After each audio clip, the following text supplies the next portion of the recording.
The last of PLACIDE'S wife.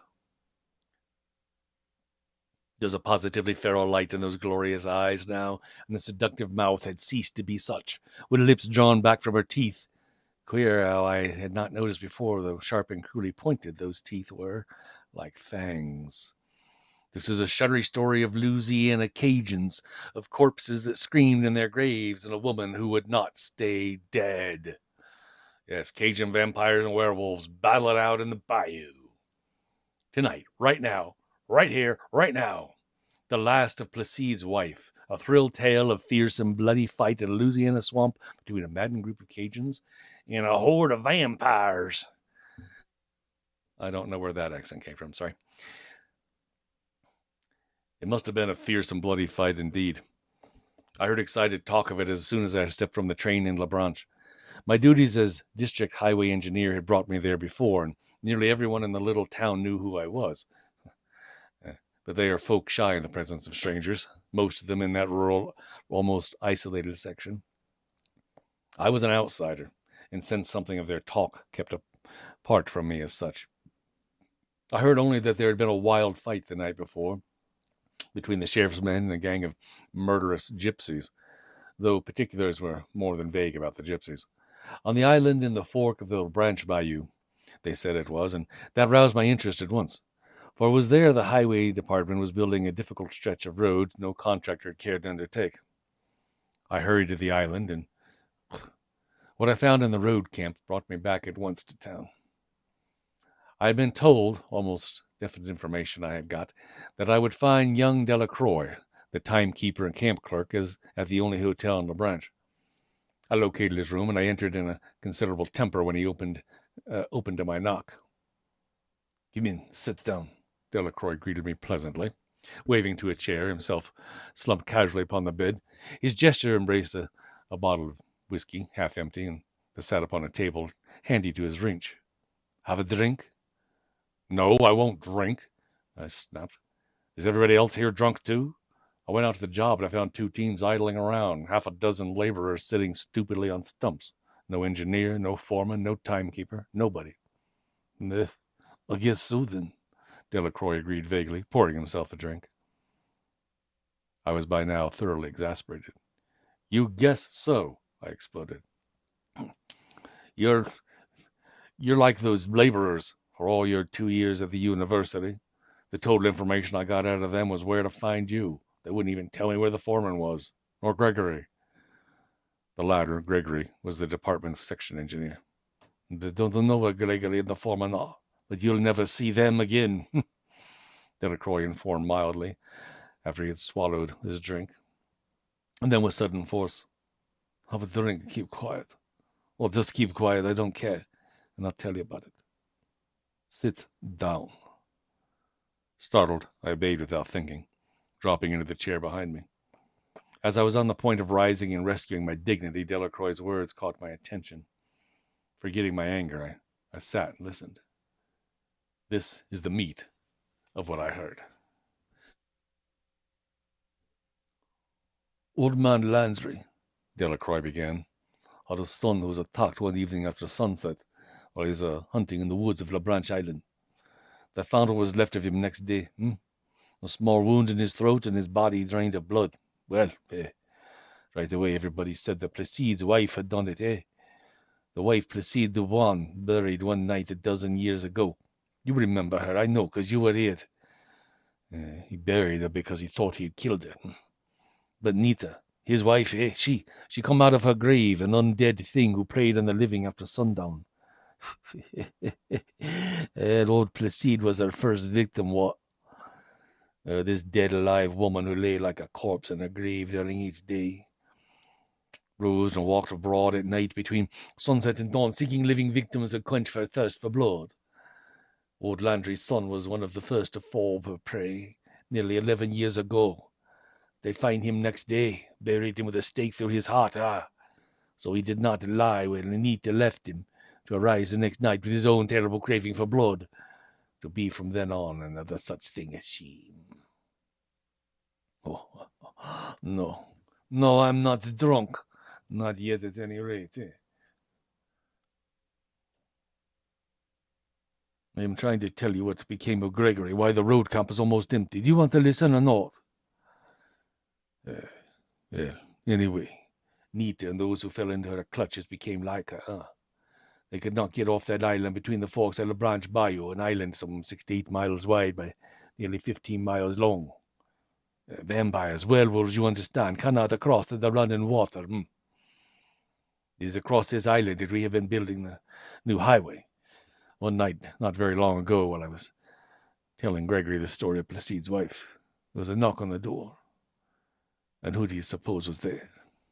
PLACIDE'S wife herself. She pretended otherwise, naturally, but I recognized her.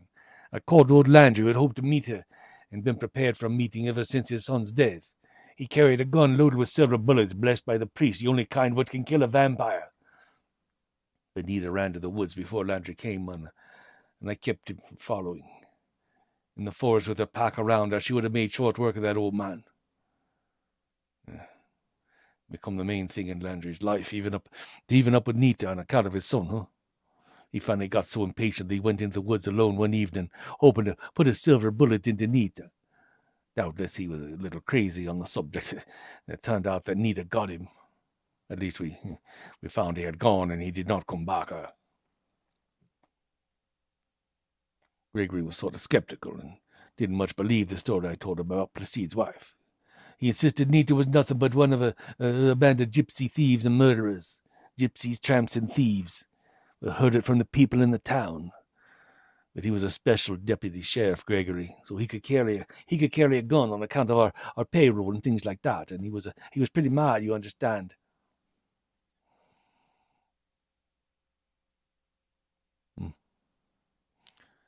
He was mad about the old man Landry. He was already disgusted because it is hard for us to get men who are not afraid to eat and would stay in our camp on the island at night. And they would come straggling in late every morning. Hello, Cinnamon. So Gregory got most of our men together. The next morning, he gave them guns, and they sent a word to the sheriff here in La Branche, and he was going into the swamps to round up the gypsies. Yeah, I was one of them that went. We went clear down to where the swamps begin at the end of the island and the bay without seeing any sign of anybody, except two trappers who ran across, men we knew. Nobody expected to find Nita, except Gregory.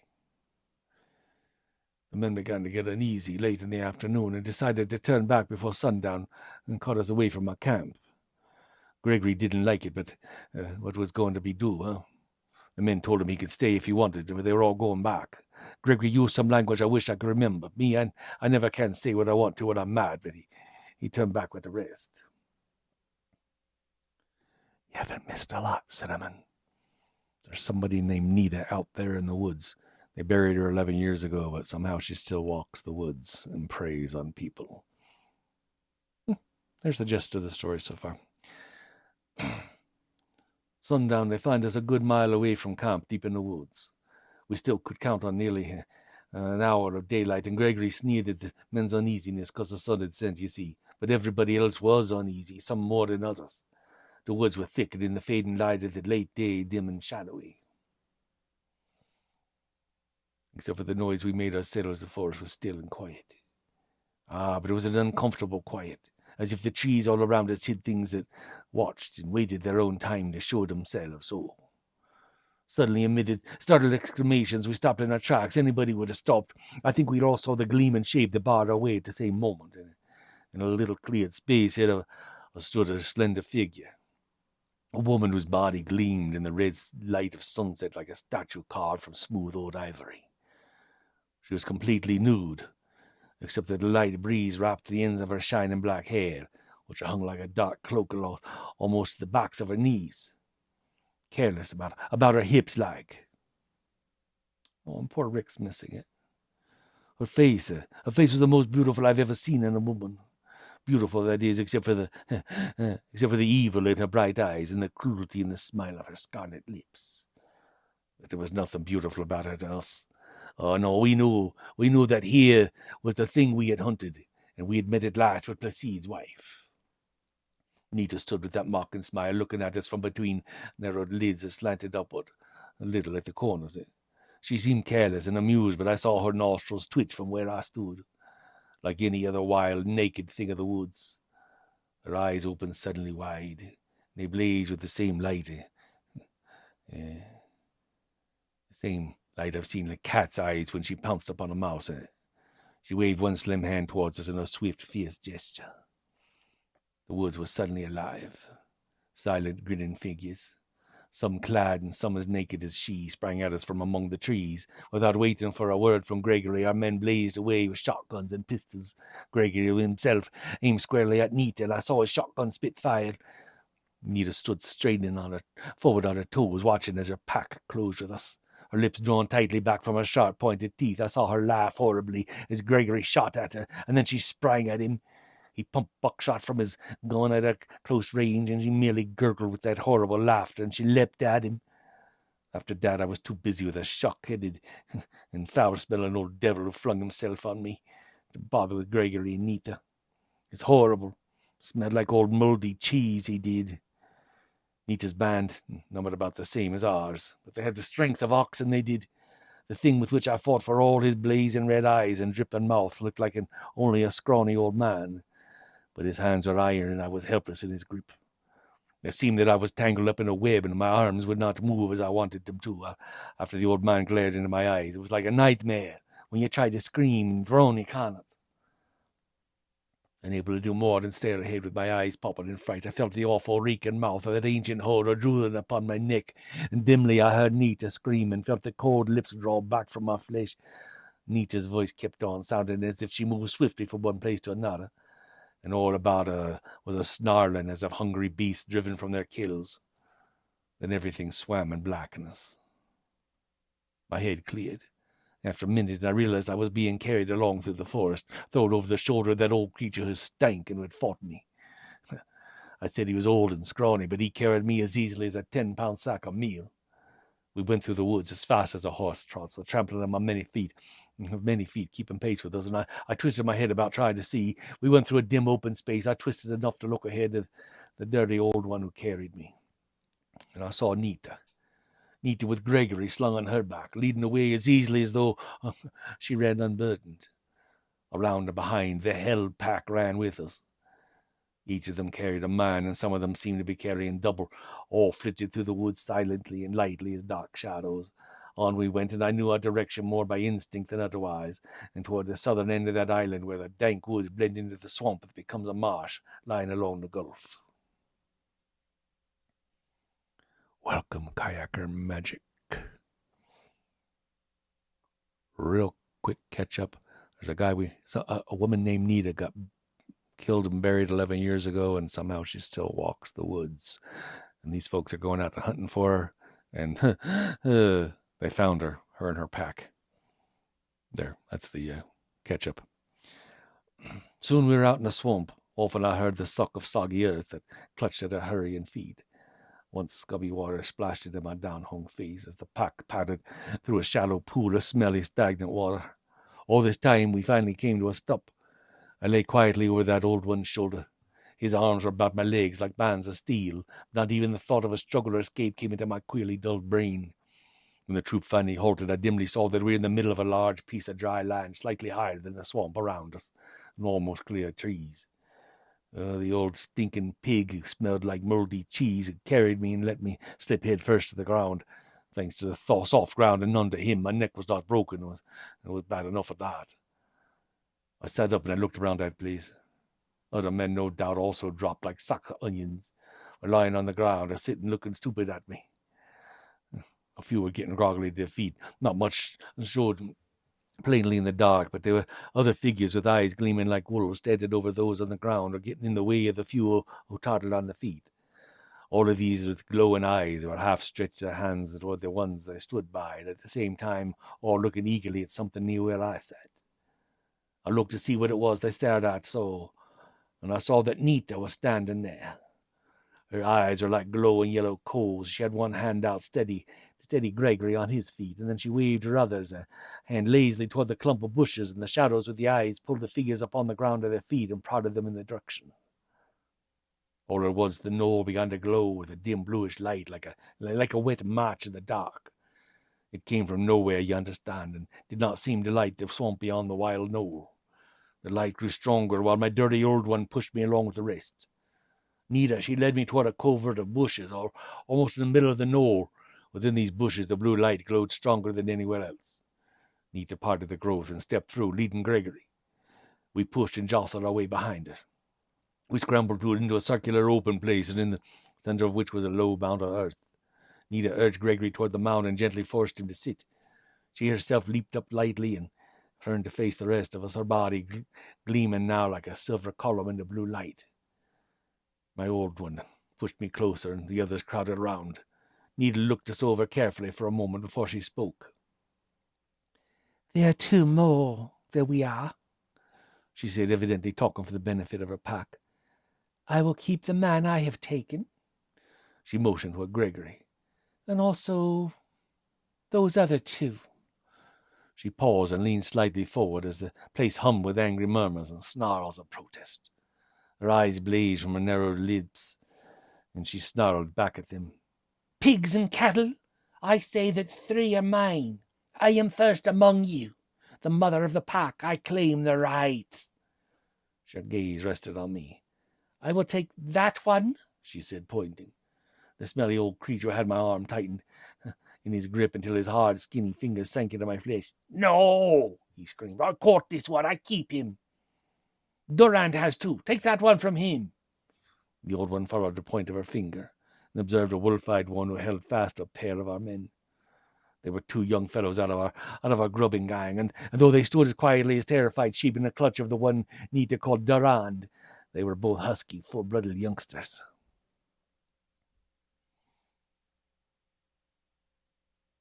"Mais savez-vous?" peered at them, both so much larger and stronger than I. And I grinned. Savez-vous, it's old man. He means the guy holding him. His savez-vous, his old man. Peered at them, both so much larger and stronger than I, and grinned. Slobbering as he grinned, he pushed me toward Nita. With a little squeal of satisfaction, ran and pounced upon the nearest of the grubbers. Nita coolly claimed a third captive, and the pack started to hustle the rest of our men out of the circular enclosure with a sudden eagerness. Nita halted them with a sharp word. "Wait," she called, her hand upraised. The pack paused.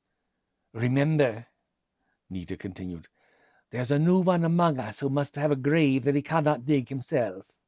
Let the newcomers dig his and their own before you drink." Then she waved them away.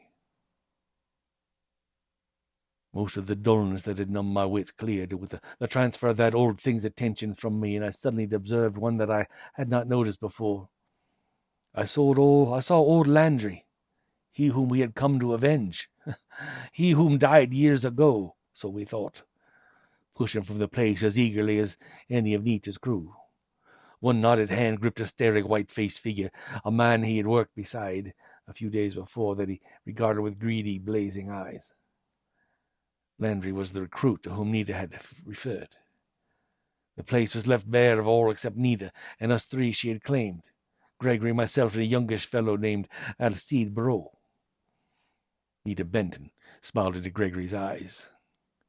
"I leave you for a little while now," she told him, but it amused me even then, because she said it as if it was something for Greg to regret. She stared into his eyes a moment more and added, "You wait here quietly until I come back for ye." Stepping lightly down, she came over to me, a mocking smile upon her lips. "So, Monsieur Delacroix, we meet again." She waited for me to answer, but I only stared at her, tried to put my finger on something that puzzled me.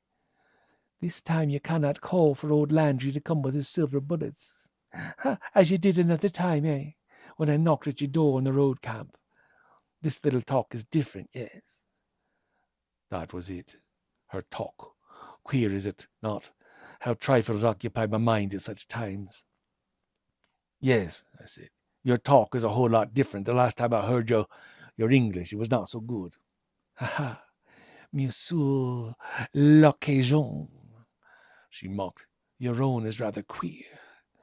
She smiled indulgently and explained, "I am speaking my own language, the language spoken in the high mountains as a country far beyond the sea. You understand because I will it, and it seems to you that I speak a familiar tongue." I shrugged. because I could think of nothing else to say. Nita touched my chin with the tip of her finger, which was cold as the hand of death itself. I bent my head under her touch, so I looked full into her dark eyes and seemed to have points of flames dancing in their depths. Once more I began to feel dull and numb, and my wits grew sluggish. It was an effort to think, to concentrate. Nita lightly flipped my chin as she took away her finger. You amuse me. A very little, but still, you amuse me. I heard her mocking voice in a kind of daze. I think I shall leave you until later, and take this other oath. Go sit upon my... Whatever she was about to say, she checked it and finished. Go sit with Gregory.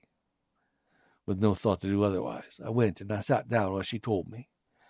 Then I saw she was staring into Bro's face, and as she had into mine, but her her smile was a terrible and ghoulish thing now, while her eyes were like flaming pools of fire. Come, she commanded in a husky, quivering whisper. Obediently, though with a fleeting spasm of despair twitching his face, Bro followed. He moved too slowly for Nita's liking, for she seized his arm and drew him with feverish eagerness across the clearing. Into the screening bushes she pulled him. Nita fairly panted as she pushed poor Alcide through the growth, and I thought dully that her red mouth drooled. It is horrible when I think of it now. But I looked on without interest then as the bushes closed behind them, and Nita and Alcide were gone.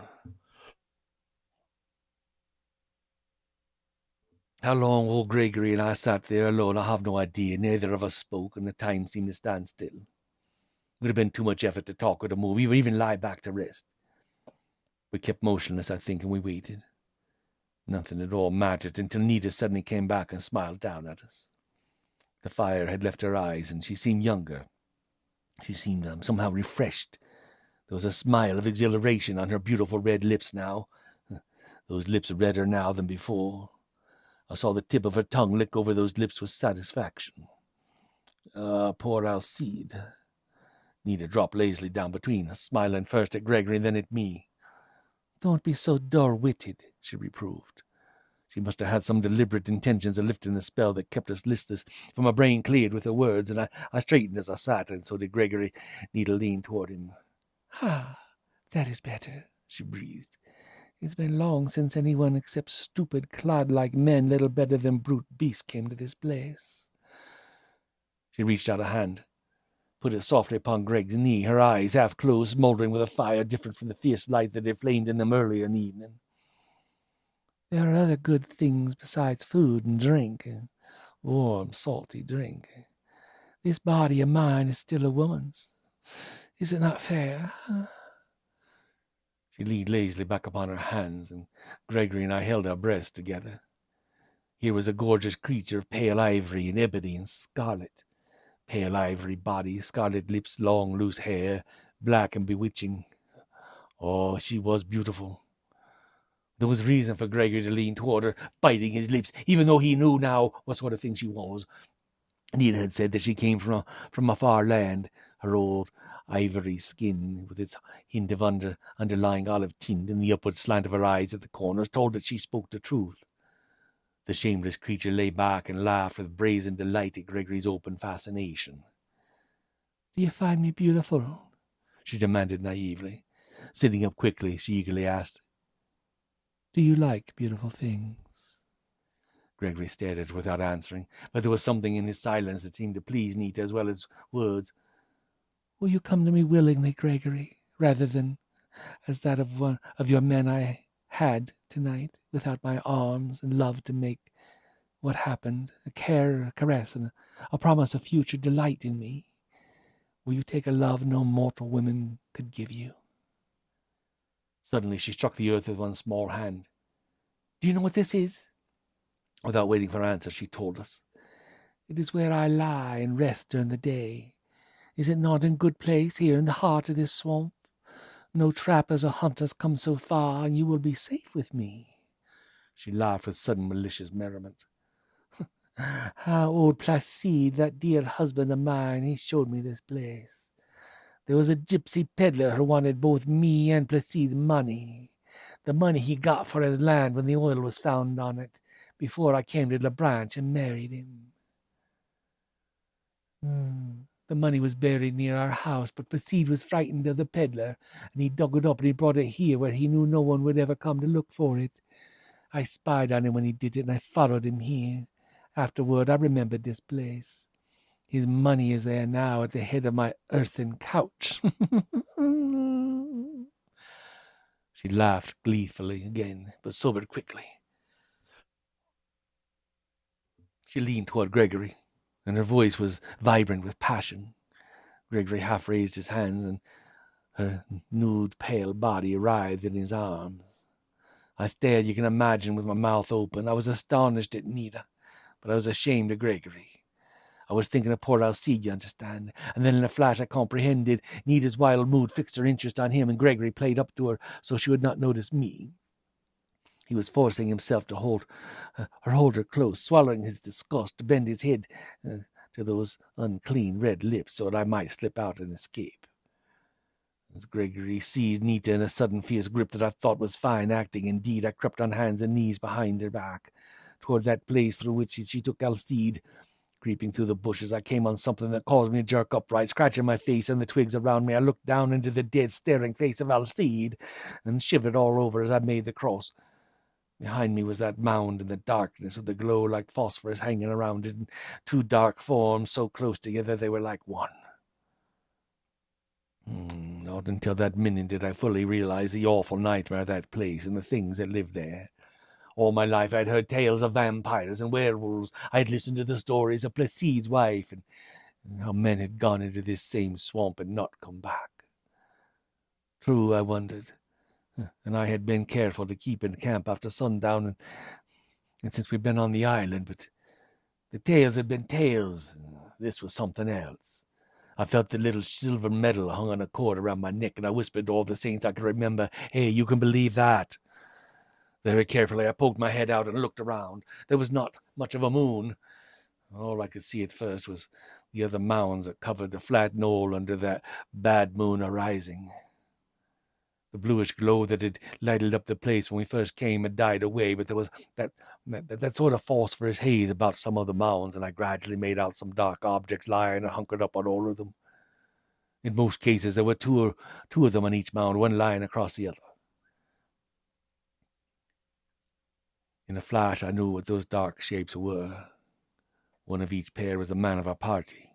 The other was the thing that owned that mound. It was horrible, I tell you, horrible. Those devils were lying there on our poor fellows, still and quiet, like dogs that have gorged on too much meat. Poof!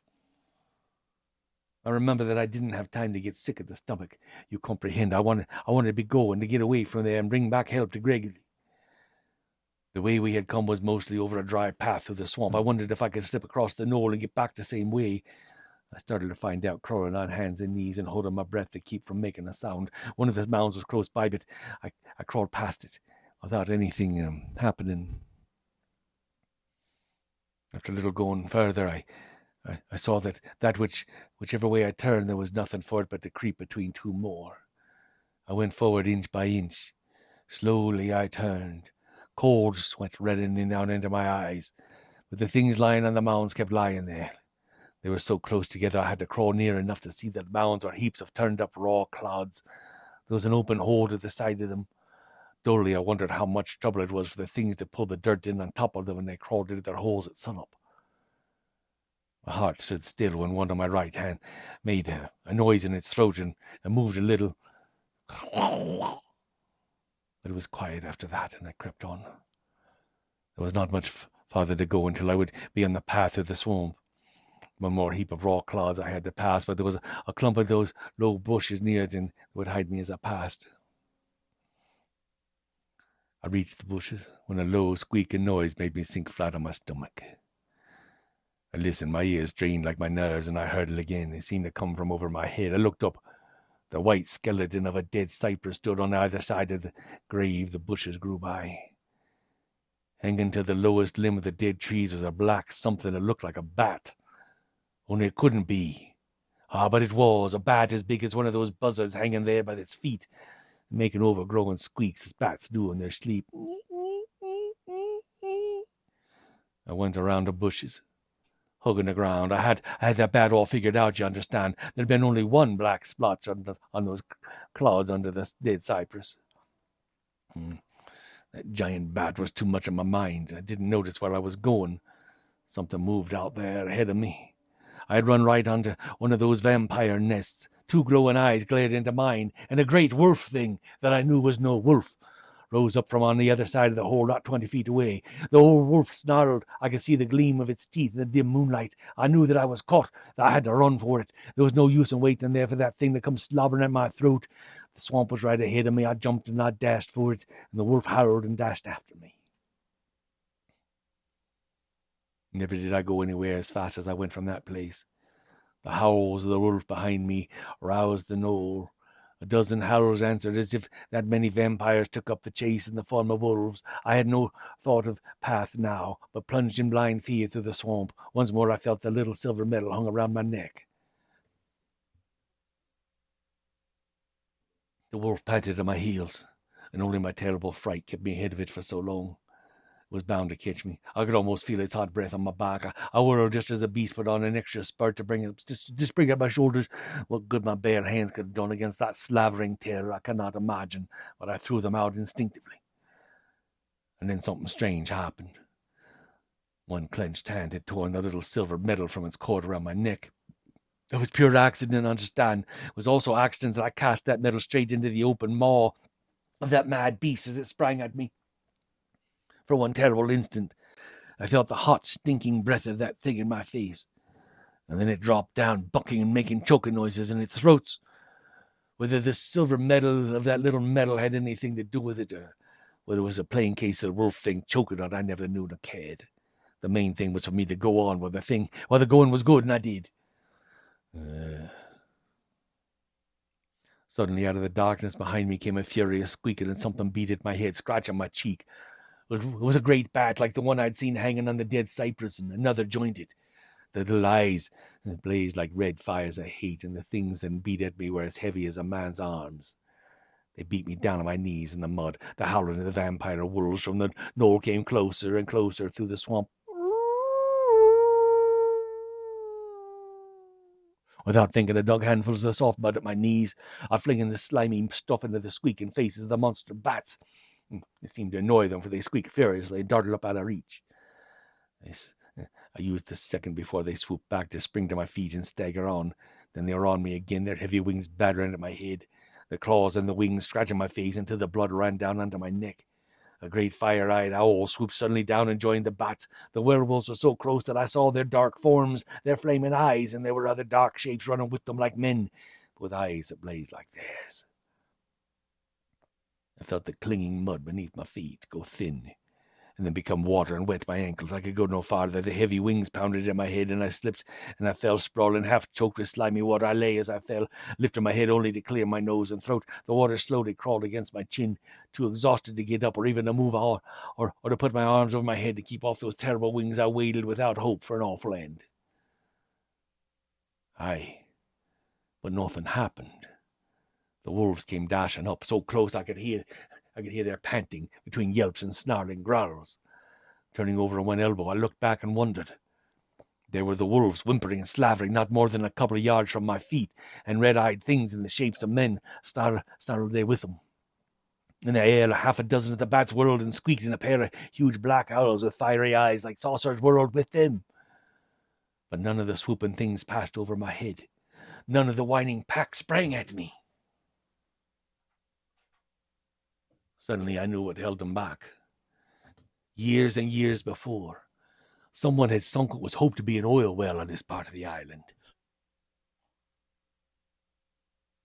There were oil wells all over, you understand. In fact, that's what started the problem with the whole trouble with Seed and his wife anyway.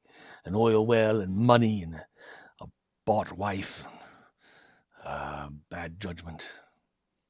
They were hoping to put another oil well right here.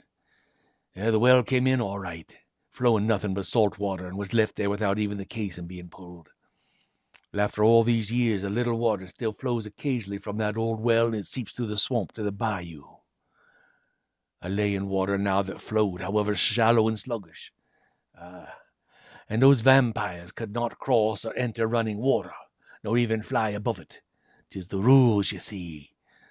I can't enter a dwelling unbidden, and they can't cross running water. As long as I lay there, I was safe. But I could not lay there until morning sent the devil pack scampering to its hole because of Gregory. I must get back to him before it was too late. I knew that old well was not far from the fork beyond of the bayou nearest the branch. The things that whined from my blood could not follow except by scampering all the way around the head of that blessed water. Perhaps I could beat them to the bayou bank. Well, I would try, so. I staggered to my feet, shaking my fist at the things like men and wolves that yelled their helpless hate at me, and at those other things that hooted and squeaked and swooping up above them through the trees. I had my breath back now, was no longer weak and panting. Splashing out of the water, I started for the bayou as fast as my legs would take me. The thirsting things behind me yelped and raced off to the round old wells, and so come at me again. Oh, how I ran! I thanked heaven as I ran that there was not much except solid ground under my feet so far, nor much undergrowth to slow my pace. And on I went until I began to pant for breath again. Hope of reaching the bayou rose, for I knew it could not be much farther away, and I had not yet heard any more of the howling devils on my track. Just as I was about to slow down and take it easier, I heard them again, yelping in the distance, but coming like the rush of wind. I staggered onto the bayou. I could sense the nearness of the saving stream, now 200 yards ahead through the darkness. 100. Silently, without warning, the bat swarmed out of the swamp at my back, and then came in a cloud, great devil owls with the monster bat swooping and beating against my head. I struggled on and on. The wolves came up close behind, then behind them padded things like men with eyes of fire. Oh, there were so many they were in one another's way, and just like when kayakers, clumps of zombies will crash into each other. In each other's way they were, and that was all that saved me from being torn to pieces all at once. The great bats beat me with their wings and tore at my face with hooked claws. One of the men vampires seized my wrist. This time I knew that my end had surely come. It was horrible to die like that, with the bayou so near. Horrible to die an unclean death from which I would rise up to be one of the things that howled for my blood. I went mad for a moment. I fought with such fury that I held him off a little longer, screaming as I fought. And then even in my madness, I heard what it was that made those snarling things fall back and stand quivering, listening. I had screamed, and the cries of many men answered from nearby in the swamp. Even while we stood frozen, those fiends and I together, points of light showed faintly, moving through the trees. Lights, lanterns, the voices of men. Oh, you should come on over to Swamp World. Geiger's got a whole hordes of zombies running around thirsting for blood here at Swamp World. Woo! Aye, the voices of men. Help, I cried. This way! Help! Help! Again my cry was answered, and someone fired 3 shots as if they were a signal. Further off, the baying of hounds sounded in 3 rapid answering shots. The things around me, all but one of the werewolves, turned and rushed at me to greet the men who were running up with lights. The lone beast sprang in to finish me, but I fought so desperately now that help was near that it could not get at my throat. It knocked me from my feet, and then we rolled and we fought on the ground. I knew there had been but one end to this business, but shots rang from close hand, and yelps and howls mingled with shouts and curses of men. There was something of surprise and fear and pain in the howls that made the beast leave off its slashing at me. It sprang back, bristling, its red eyes glaring redder than ever, and suddenly it let out one howl of its own and raced to join the pack. Staggering to my feet, I saw that a mad fight was on.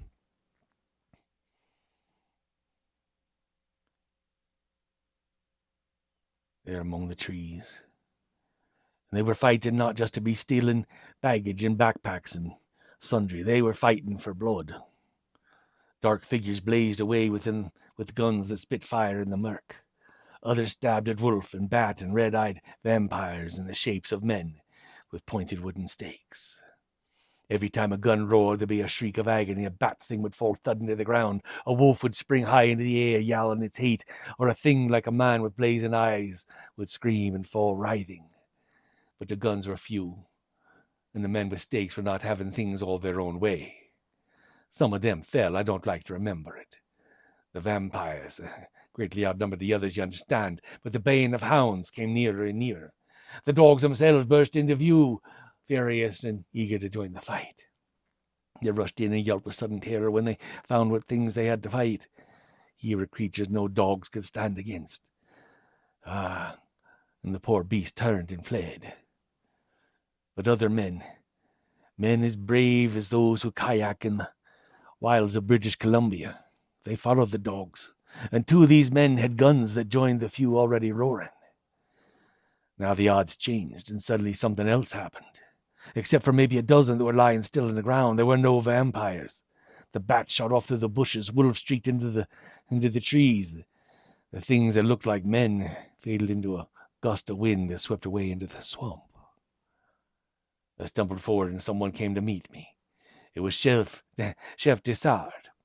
"Hey, you, Delacroix," he cried. "What's happened down there? Where's Gregory and the rest of you fellows, huh?" Somebody like a canteen of water. I handed it to me. I gulped half of it down on my dry throat before I started urging the chef toward the knoll where I'd left Gregory with Nita. Tired as I was, I thought I could guide the chef and his men back over the way I'd escaped, and I was in a hurry to go. I told Dessard that what had taken place in as few words as possible, and we set off at double time.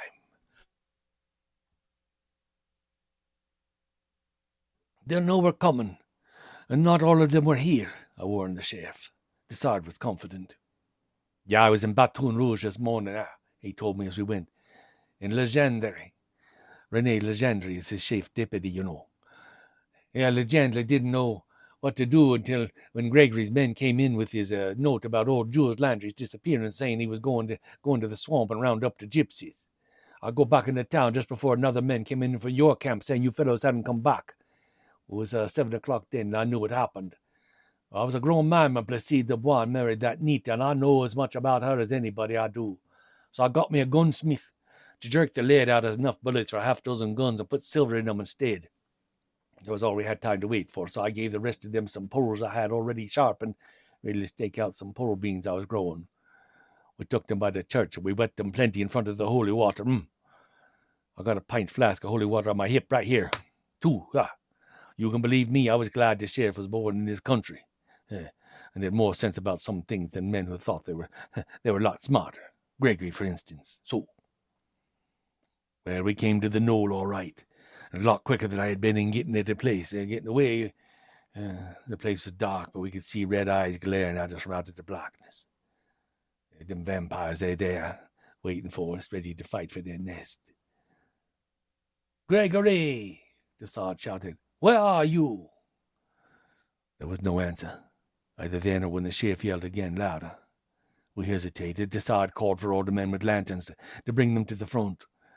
And then something swept down and the sharp claws raked my face. The sheriff cursed and fired at something that slashed at his own head. It was like a signal. And the fight was on. Something snarled and rushed at me. There's a lantern on the ground in back of me, and I recognized with satisfaction the old devil had brought me to the knoll in the first place. I had one of the stakes Dessard had brought, and it was pointed like a toothpick. I jabbed the old one in the stomach, and with it he howled and hopped back, but it started for me again. "Oh, savez-vous," I told him. "You want a better one, I see. Well, take it." And I drove it at his breast with all my strength. Did you ever drive a sharp pole in anybody's chest, vampire or otherwise? And neither had I until then, but you comprehend it was not nice. The way he crunched. Wait till I get a drink on that. You? Okay. Yeah, very well then. So you never put your sharp pole in anything that crunched and squalled. Well, that old fellow, he flopped down like a bundle of rags, I pulled my stake out of him and I jabbed up at the bat's stomach. It squealed and wheeled away. Snarling and growling things fought all over the place. The lanterns on the ground made just enough light to see a little. Some of them were overturned and broken. I was glad that Captain Robin Whitney had taught me how to use that stake. I'll tell you that. A wolfish shape sprang snarling into my face. I jabbed at it with my pole, I missed, and then I was down. The Sard's gun roared, and the loop garoo went limp on top of me. I pushed it off, scrambled up. The sheriff was blazing away only whenever he was sure of a hit. He had none of the silver bullets to waste. Suddenly the fight died away, and there was nothing there for us to fight.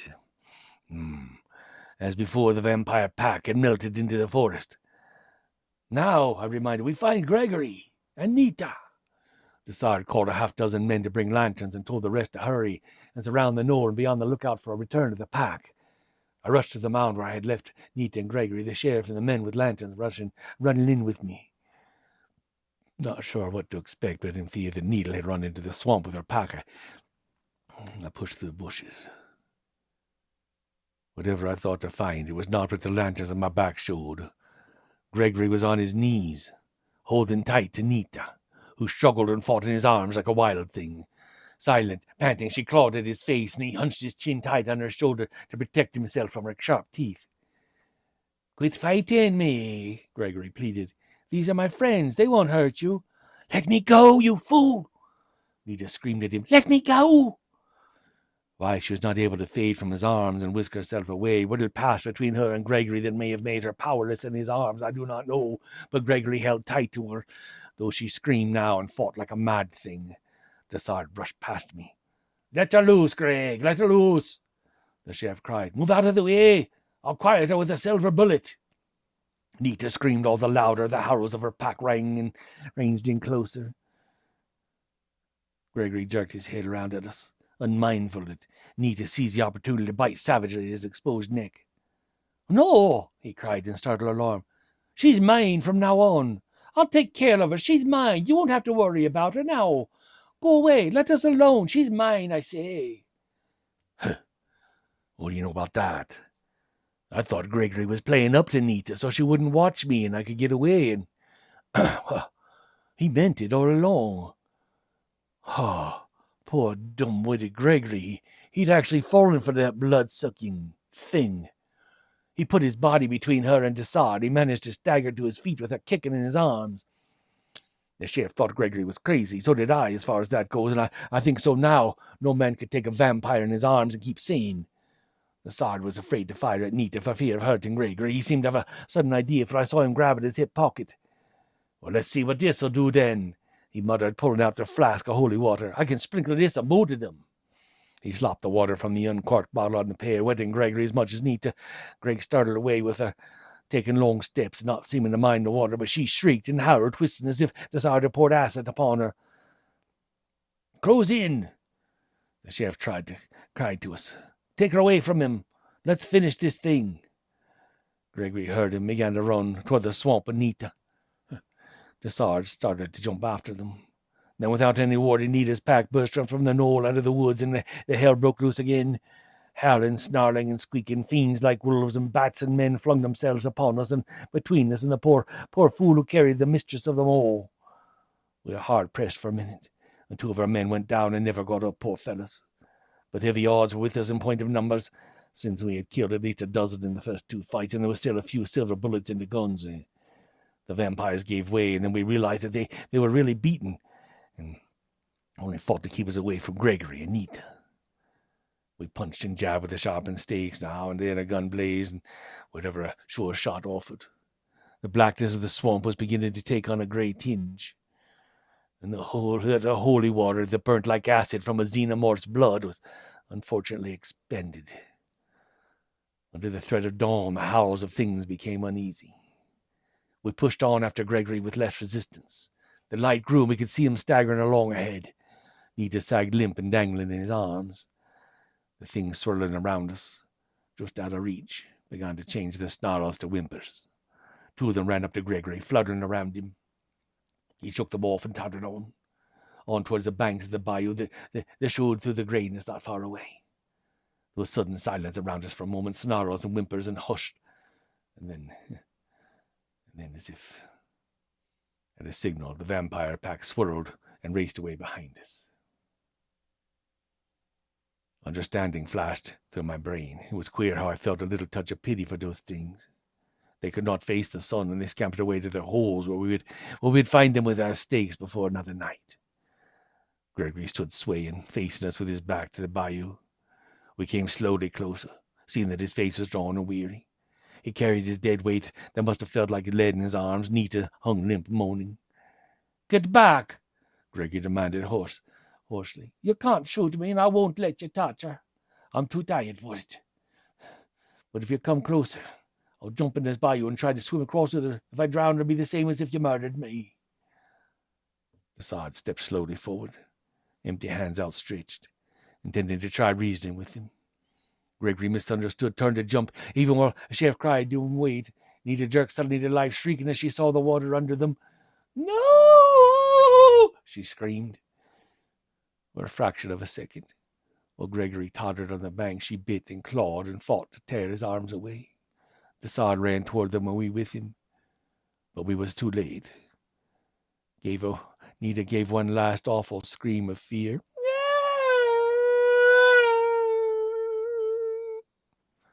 As Gregory toppled with her into the water. There was a blinding flash then, a blue-white sheet of flame that burned up the air we breathed. It burned to the back of our eyeballs. For long minutes we stood there, arms across our eyes, blinded, afraid to move. Finally that passed and we could see again. But there was nothing upon the surface of the bayou. The black water flowed on as it always had, creeping darkly toward the bay. What happened or how I don't pretend to know, nor why. But all my life I heard it said, vampires can cross no flowing water.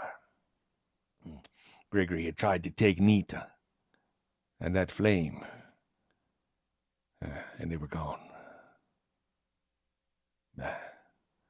Now, my friend, let's have a drink. Now, I'm interested in folklore, and I'd listen to Delacroix more for that reason than any other. Otherwise, I cannot explain why my patience burst bounds no sooner. I don't want a drink, you've already had too many. I was angry, and I let him have it straight. I heard talk in the town about a wild fight the sheriff's posse had with a gang of gypsies on the island, and then you waste my time with a version that would make Munchausen green with envy. Delacroix laughed shortly. You don't expect people who know the truth to tell it to the outsiders, do you? And be called crazy and liars, like you're calling me now. Anyway, I retorted, you'd better sober up and be on the job in the morning. If your past record wasn't unusually good, I'd fire you right now. "Oh!" Delacroix exclaimed innocently. "I forgot to tell you. We went back to the knoll to take care of what was left to do. I hung back and I did some private digging of my own." Yes, old Placide money. All that money was there, just as Nita said. Reaching into a pocket, he drew out a wallet. As he carelessly flipped the contents with his thumb, a sheaf of old currency showed for a minute like the open corner of a fan. The bills were faded and dirty, and their size proved them of old-fashioned issue. Old and soiled they may have been, but the 4 numerals in their corners seemed very vivid to my startled eyes. "Just a tin box, a little oilskin wrapped pack of greenbacks," Delacroix observed. "But big ones, so. The only reason I'm here is because I can't get the train to New Orleans for a couple more hours. So you better have a drink before you go, all right? Whether you do or no, or whether you don't." He looked up, his grin taking the malice from his parting shot. "You take your job and go hop in the bayou. Yeah, and see what happens to you."